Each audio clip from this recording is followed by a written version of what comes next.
Hello everyone, thank you for having me today. I'm Emily ROTTA. I run my own private practice called Transitional Support. I am a counsellor and clinical supervisor. I come from a background of working in about 4 years of private practice, and before that 10 years in schools, both state education and RI, religious education schools. One of the schools that I've worked in for about 6 years unfortunately had a critical incident where a young man was fatally injured by another young man, and I came into the school after that occurred. For the last 6 years of working in that school, I worked on trauma with the children, with the parents and with the staff. That has allowed me to actually become a specialist in trauma and also have a greater understanding of burnout and compassion fatigue. And burnout and compassion fatigue and vicarious trauma or secondary trauma is one of my passions, because what happens when we are helpers in helping professions is we hear the stories of others and we hear it over and over, and that's going to have an impact on you, and it definitely has an impact on me. And these stories are what makes me passionate about what I do, but also makes me very conscious that I have to look after myself and give myself the self-care that I need. So today's topic is about burnout, identifying the signs of burnout, and I thought I'd share a little story with you about what happened here. So it's been about 5 weeks now and I just fell over. It wasn't really a good story, but it was a wake-up call, because it's my dominant hand, it's my right hand. I cannot use it, I cannot type, and I was in so much pain I couldn't see my clients. So it made me stop. Life put something in front of me and said, Emily, it's time to stop. Now, I didn't like this. I don't like life telling me what to do, because I'm a high achiever and I work really hard, and I've got clients and I've got people I've got to see, and I had a full load of people I've had to see, but I couldn't because the pain was too high. So that's what happens in life. It makes you stop when you need to stop, and if you don't listen, it only gets worse. So for the last couple of weeks, I've had to reflect on what I want to do personally and how to look after myself. And I've also had to reflect on whether or not I was burning out, because the last 7 months of this COVID and restrictions and everybody being in a daily crisis has made me be aware that my life was impacted as well, and I wasn't looking after me. So today, I'm going to talk to you about what burnout is and why is it a dirty word, because I certainly don't like going around telling people that I've burnt out. When I was working in that school towards the end, another incident had occurred because I took on that role of supporting people, and I was getting close to burnout there as well. And this is why I do these presentations, because once we've burnt out once, we have a tendency of burning out within a couple of years after that if we don't look after ourselves. And more importantly, when you're in a caring profession, your risk of burnout is very high. Okay. Often though, it looks like depression, and it can feel like depression. It can feel like you don't want to get out of bed. You isolate yourself from your friends. You don't enjoy the activities you used to do. You're feeling low. You don't find anything positive. And quite frankly, with all this COVID-19, it's really hard to find things that are positive. So when we're starting to notice those symptoms, that's when we need to look at ourselves. But unfortunately, it's usually the people around us who are going to notice it before you are. Okay. So how do you look after yourself? You, the professional, the person as well. Are you a person who wears your professional hat all the time? Or do you realize that's important to look after you and put yourself first? No. We usually put our professional hat on first and look after everyone else. But it's the same as the aeroplane. When the oxygen comes down, if we don't put the mask on ourselves first and we put it on everybody else, we're no good to anybody else. So we need to put ourselves first, our family, and then our professional lives. So what is burnout? Burnout is a term used when your body, mind and soul slows down, often caused by overworking and high levels of prolonged stress. Okay, and we can all relate to that. People are suffering from burnout may have experienced physical or mental collapse and fatigue. If we don't listen to these symptoms, something major might end up happening. So what are you feeling right now? Are you feeling overwhelmed? Are you feeling rushed? Are you feeling exhausted? Are you feeling annoyed because the internet connection's not working properly? Are you annoyed that there's another Zoom meeting you have to attend when you've had plenty of Zoom meetings to attend, and you've got 1,000 emails to respond to, or somebody else who really needs your help and you just really don't want to be here right now? So how do we help ground you and settle you? How do we help you enjoy today's session? Do we just take time to breathe? Do you stop and have that glass of water you need? Do you go and have some lunch? It's when we start to notice that you don't have the energy to complete tasks, when you're feeling frustrated, when you notice yourself saying, I don't have the time, you're losing interest in your goals and hobbies and being around friends and being social. You're feeling fatigued and tired. Your stress levels have increased and they're not coming down. Maybe you're feeling sick in the stomach. You're feeling anxious and worried all the time. These are our signs and symptoms. You start to isolate yourself from people. You feel like you have no one to talk to, no one to understand, no one you want to even burden with how you're feeling. You can't admit that you're not feeling okay.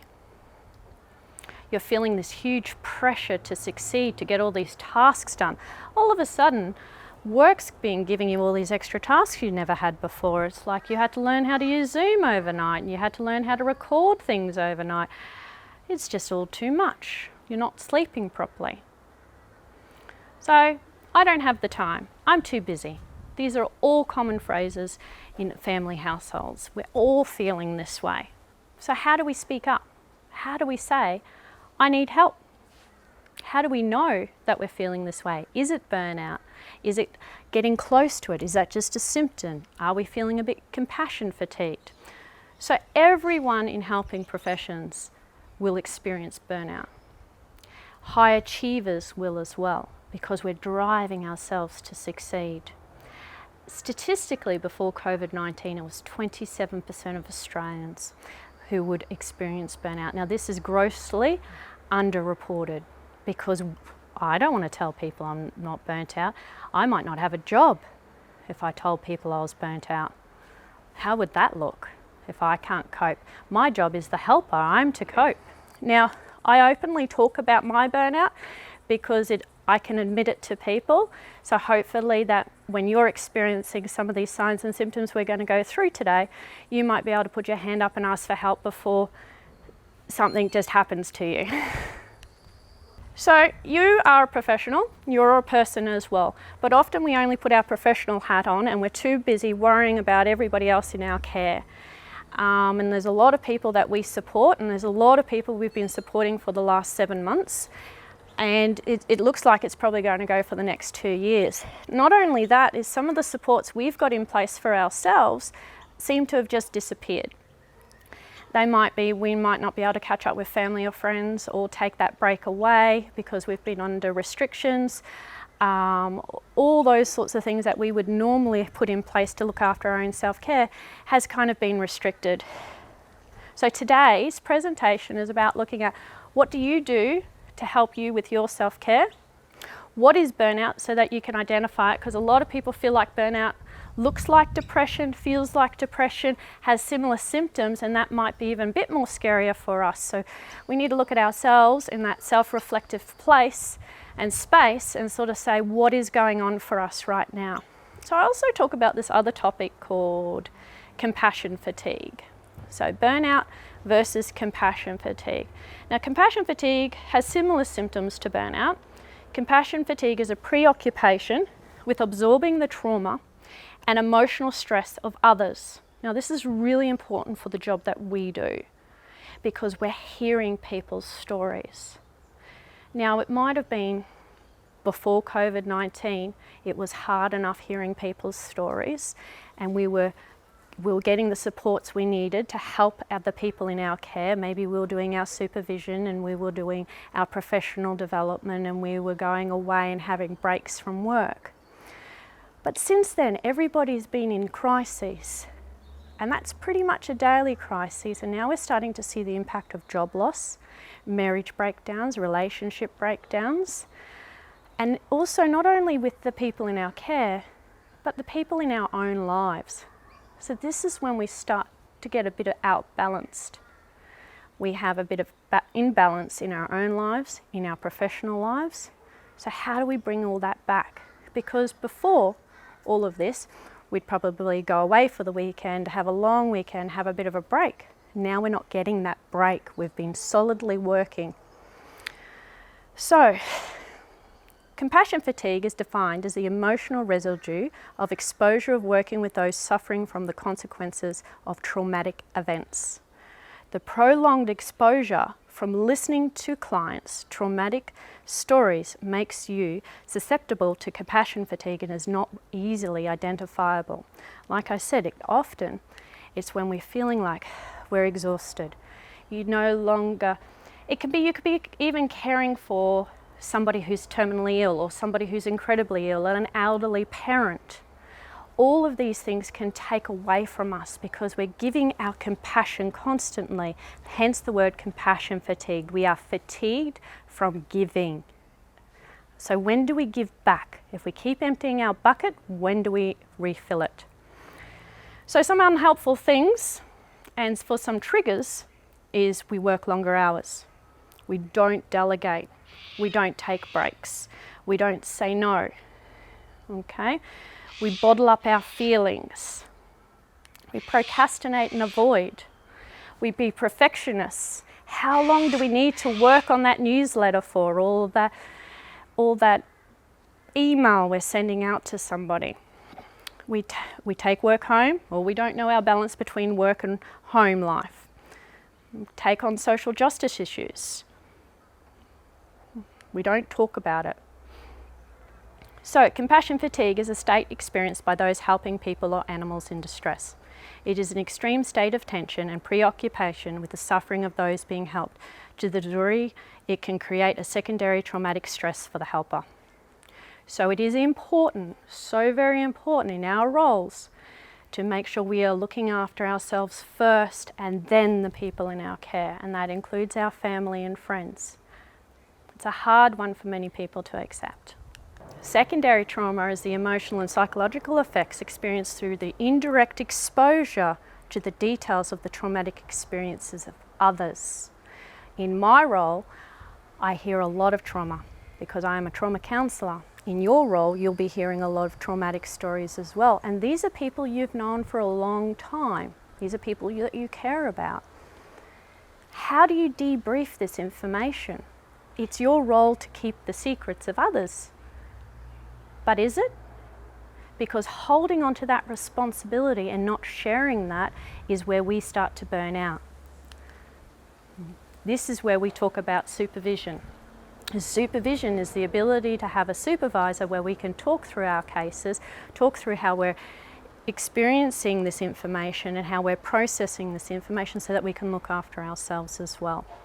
So I'm going to show you the slides on what are the signs of burnout, compassion, fatigue and vicarious trauma. And the next 3 slides are on signs and symptoms and our triggers. These are really important for you to have a good look at.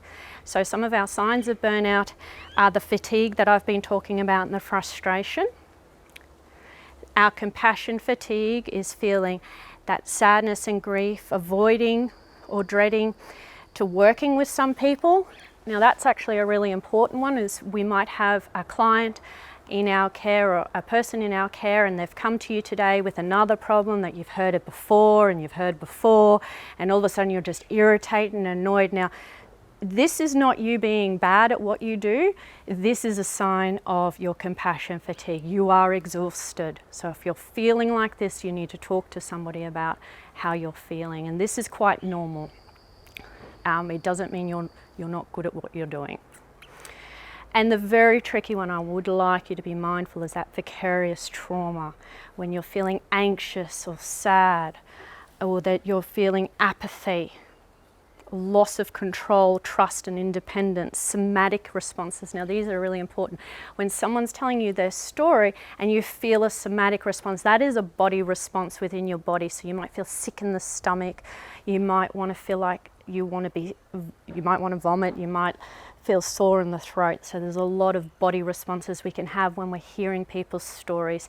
It's like when people talk to me about broken hands or blood and guts. They love to tell me their stories because I've got my broken hand. Everyone's got a story. I cannot handle hearing a story about blood and broken things. It makes me sick. Okay, so when we're hearing people's traumatic stories and it's making you feel like that, you know you're being impacted by that story. So the symptoms of burnout, we've discussed a few of those today. Emotional disturbances, physical signs of loss of sleep, our compassion fatigue, headaches, digestive problems, muscle tension, feeling fatigued. Vicarious trauma as well is our cognitive shifts. We start to maybe not believe that there's anything positive in the world anymore. We have relationship disturbances with people around us. And what are our triggers? So our triggers to compassion fatigue and to our burnout and for our vicarious trauma can often also be the organisation that we're working with, the amount of support that we have within the organisation and our own personal experiences. So in the past, if we've had a traumatic experience, and a trauma is a trauma to you, and a trauma to you may be different to what a trauma is to me. So we do not judge ourselves based on other people's experiences of trauma. We base our trauma on our own experiences of how that felt for us. So if we haven't had that support in the past, we may be triggered back to that time. Or if we have had that support and then we hear someone's story, we can still be triggered back to that experience. So that is a very big indicator that we need some supports if we're actually finding that we're being triggered by other people's stories. So this is why I will keep saying, you are the person first, then the professional. If we always put our professional hat on first, that will only last for a short amount of time before we burn out. And once we've burnt out once, the likelihood of burning out again within 2 years is very high. So it's important to take that self-care once you've identified it. So now I'm taking about 8 weeks off because my hand has decided I need to have a break. However, it's not a bad thing when we burn out. That's what I keep saying. We don't want to talk about it, but it's not a bad thing because resilience is the happy knack of being able to bungee jump through the pitfalls of life. So our ability to bounce back and be resilient depends on the amount of supports we have in place. So for today, we're trying to put some supports in place through this Zoom session, and I know Queensland's having this session today and I know Victoria's having it at the same time, and we may be sharing it to other people as well, which I would promote because this is one of the many supports we can put in place. I'd like you to start thinking today, what are the other supports you can put in place to help you bounce back when we're going through all of this? Big one we talk about is organisational workplace burnout prevention. So organisational workplace burnout prevention is one of the reasons we're looking at having this conference today. It's helping everybody to understand that we're here to help. There's people and supports out there for you. Now, I like to use Mother Teresa about now with everybody because I do a lot of these talks in Catholic schools and cross-sector RI schools as well. So Mother Teresa, she was a huge supporter of providing self-care to the nuns she worked with. As part of her organisational framework, she actually included in her plan to her superiors for the avoidance of and the reduction of compassion fatigue and burnout prevention, that there was a mandatory 1 year hiatus for every 4 to 5 years the nuns worked. So while sabbaticals aren't always, and hiatuses are not always practical, it is important for us to take a break out, and especially in a self-caring profession. So I've said to you, I've been in this profession for a long time, and maybe it's time that I take a look at having a bit of a break or restructure my caring role. Do I do more supervision and less clinical trauma work? What brings your passion? Where is your drive? And only you know this through your own self-reflection. However, self-reflection in a clinical professional supervision role is the best way to help you to find out what's the best for you. So, as practitioners, we can never know all that we might like to know, nor can we attain all the skills required to effectively intervene with all client populations or all type of problems. It's a quote from Corey and Corey. The reason I bring that up is it is not our role to know everything. It is not our role to be able to help everybody in our care. Supervision allows us that scope, whether or not it's group supervision, peer supervision, or one-on-one supervision. It allows us that scope to sit back and reflect on what is happening for the people in our care and for ourselves. So what is professional supervision? So professional supervision is a reflective practice that allows practitioners to debrief with a qualified supervisor in a self-reflective process that focuses on theories in practice, ethical issues, self-care, and enhances professional growth. Supervision is a process of ensuring best practice and quality service to the people in our care. It is widely understood that all people in caring professions and practitioners, whether experienced or just starting out, benefit from having regular professional supervision. I personally really enjoy supervision, both as a supervisee and a supervisor.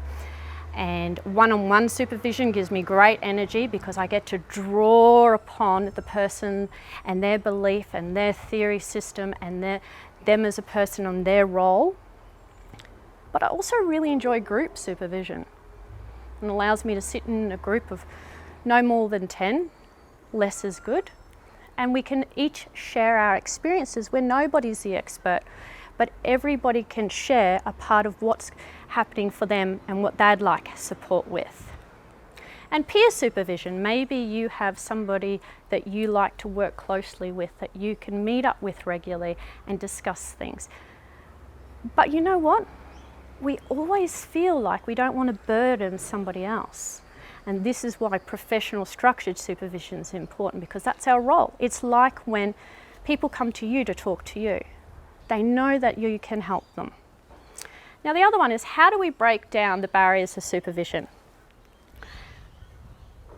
Are we preferring face-to-face? Can we do face-to-face, or are we now going through virtual supervision?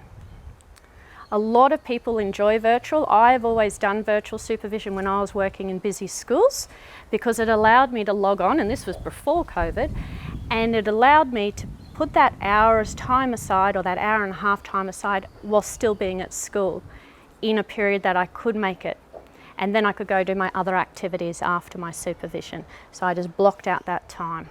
Or do you prefer coming face to face? I really enjoy face to face because it allows me to draw on that person. I use a lot of empathy. So you heard me mention a minute ago, how do we balance? It seems like we have to do all of this stuff.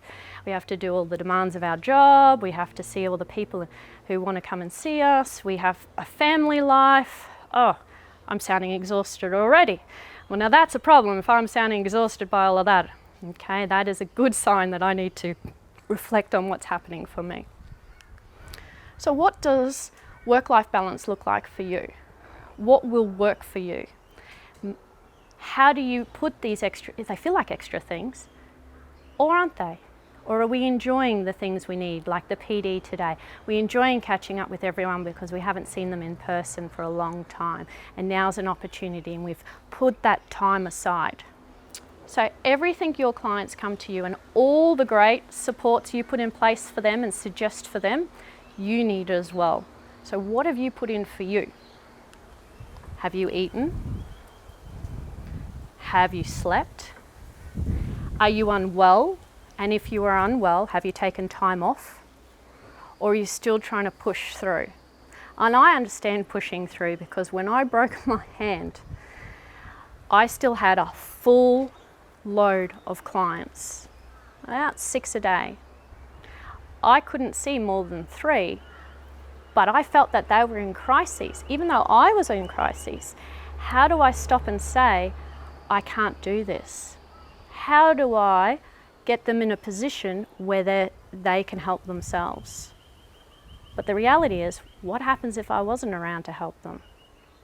I've got to look after me too. And most people understand when you say to them you need help, and that you say to them that you need to take a break. They understand that. So look at what your load is, look at what changes might need to happen. Hey, maybe this whole of everything's been going really well for you, but I do not know a single person in a caring profession right now, and particularly my supervisees, who aren't finding it a bit difficult. Okay? So it's not shameful to speak up and say, I need help. Or can we meet up for that coffee, even if it's a virtual coffee, and have a talk? So check in with yourself, check in with what you need to do to look after you, and if you need to make any changes to help you with that.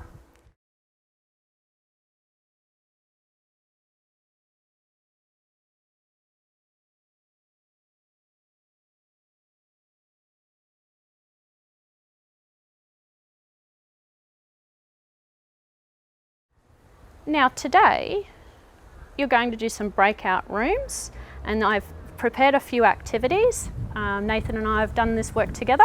So there'll be 3 breakout rooms, and I'm leaving that to Nathan to go through the rest of that with you. Thank you.